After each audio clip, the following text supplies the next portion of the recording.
जय हिंद बच्चों, क्या हालचाल। तो इस वीडियो में एक छोटा सा इंपॉर्टेंट अनाउंसमेंट है आपके लिए।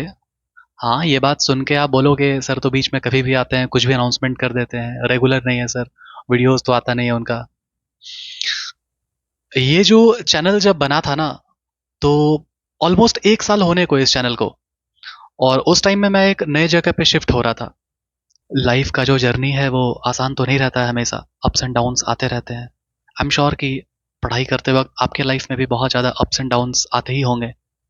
हमारे साथ भी ऐसा ही अप्स एंड डाउन्स आया, बहुत उतार चढ़ाव रहा हमारे जर्नी में। बहुत आसान नहीं रहा ये 1 साल। और इसी बीच एक ऑफलाइन इंस्टीट्यूट में भी मैं ज्वाइन किया हूँ, जहाँ पे मैं पढ़ाता हूँ 11th 12th के लिए, और नीट के बच्चों को मैं पढ़ाता हूँ। बैचेस चलते हैं वहाँ पे। जैसा कि आपको बताए कि जीवन में बहुत सारे रिस्पॉन्सिबिलिटीज़ भी हैं जिनको पूरा करना है। तो ये जो जर्नी रहा है वो बहुत आसान नहीं रहा है। और इस चैनल को शुरू करने का मोटो था कि जब भी कोई बच्चा जब बायोलॉजी लेता है ना, तो मन में सवाल आता है, मन में ख्याल रहता है बाकियों को भी कि बायोलॉजी है तो आसान होगा, रटने वाला होगा सब्जेक्ट, है ना, रटो पास कर जाओ, इजी होता होगा। मैथ्स नहीं समझ में आता इसलिए बायोलॉजी ले लिया, क्या करेगा। तो इसी चीज़ों को ब्रेक डाउन करना था मुझे अपने वीडियोस के थ्रू। इसी के साथ मैंने बहुत सारे वीडियोस आप तक पहुंचाई, जिसमें पहला वीडियोस था कि एक बच्चा जो है वो कैसे डिलीवर होता है, कैसे एक बच्चा बाहर निकलता है बेबी। उसको प्रैक्टिकली डिमॉन्स्ट्रेट करके मैंने आपको बताया। बहुत ज़्यादा प्यार मिला आपका हमारे सारे वीडियोस पे। उतना एक्सपेक्टेशन तो नहीं था कि एक नया चैनल पे इतना प्यार करोगे। तो अब आते हैं पॉइंट पे कि सर क्या अनाउंसमेंट करने वाले थे। तो अभी इस पॉइंट पे आप अपने लाइफ में जहां पर भी होगे, चाहे स्कूल में पढ़ रहे होगे, चाहे किसी ऑफलाइन इंस्टीट्यूट में पढ़ रहे होगे, नीट का तैयारी कर रहे होगे, बोर्ड एग्जाम्स होंगे, सभी का सीन ये होगा कि अभी सिलेबस खत्म होने को होगा और उसके बाद आप रिवीजन करना शुरू करोगे।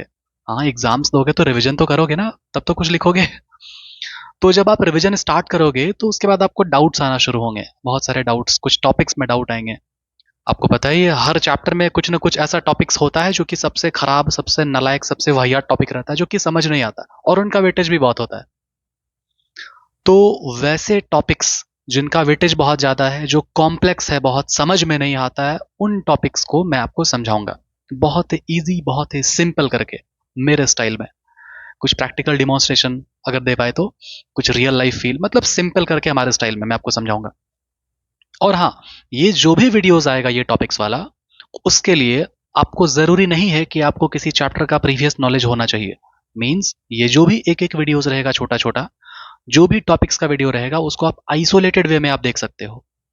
एक अकेला वीडियो आपको कंप्लीटली आपको समझ में आएगा। और उनके लास्ट में 2-3 मिनट में लास्ट में कुछ क्वेश्चंस भी रहेंगे, जो कि नीट के लिए होंगे या फिर बोर्ड एग्जाम्स के लिए होंगे। तो इस अनाउंसमेंट को आप काइंड ऑफ कम बैक भी कह सकते हो, जिसमें आपको रेगुलर वीडियोस मिलेंगे। और वीक में एक या दो वीडियोस मैं कोशिश करूंगा 11th क्लास के डालने के, और एक या दो वीडियोस 12th क्लास के डालने के। ठीक है। और अब आप बोलोगे सर क्या वीडियोस आएंगे, कौन सा टॉपिक्स। मुझे बेटर पता है कि आपको कहाँ दिक्कत आएगा। जब आप पढ़ना शुरू करते हो क्लास 11th, प्लांट फिजियोलॉजी सबसे बोरिंग, सबसे वाहियात लगता है। ह्यूमन से रिलेटेड भी नहीं लगता है वो, ऐसी बोरिंग है वो, है ना, समझ नहीं आता कुछ। Photosynthesis, action spectrum, absorption spectrum कुछ नहीं समझ में आएगा। फिर उसके बाद आ जाओ केमियोस्मोटिक हाइपोथेसिस, कुछ नहीं बुझाएगा। रेस्पिरेशन में आ जाओ फिर, ग्लाइकोलिसिस, क्रेब साइकिल। तो मुझे पता है कि आपको क्या नहीं आता है ना, कहाँ आपको दिक्कत आएगा। और उसके बाद आप क्लास 12th में आ जाओ, जेनेटिक्स बहुत दिक्कत करेगा। फ्लावरिंग प्लांट समझ नहीं आता, है ना, इंडोस्पर्म क्या होता है, पीईसी क्या होता है, ट्रिपल फ्यूजन कैसे हो गया।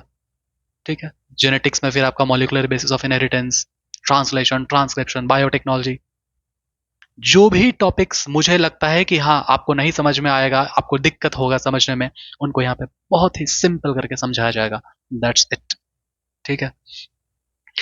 तो नेक्स्ट जो वीडियो आएगा वो 1-2 दिन में आ जाएगा। नेक्स्ट वीडियो मैं आपको अनाउंस कर दे रहा हूँ यहीं पे। नेक्स्ट वीडियो आने वाला है breathing and exchange of gases.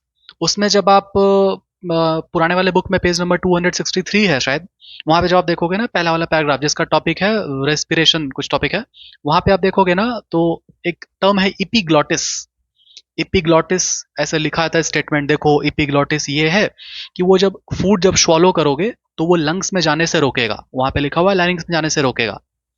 तो ये जो आप रटते हो ना कि इपीग्लॉटिस जो है वो फूड को स्वॉलो करते वक्त लंग्स में जाने से रोकेगा, कैसे रोकेगा, क्या होता है इपीग्लॉटिस, क्या होता है ग्लॉटिस, क्या होता है गलट, सब कुछ बढ़िया से समझाएंगे। और इसका टैगलाइन वो रहेगा कि क्यों खाना खाते वक्त बात नहीं करना चाहिए। डांट सुने ही होगे बहुत बार घर में, खाना खाते खाते बात करता था। तो खाना खाते वक्त बात क्यों नहीं करना चाहिए, इस टॉपिक को बहुत सिंपल करके चैप्टर से रिलेट करके एकदम सीक्वेंस में आपको समझा जाएगा। ठीक है, तब तक के लिए पढ़ाई करते रहें। जय हिंद, जय भारत।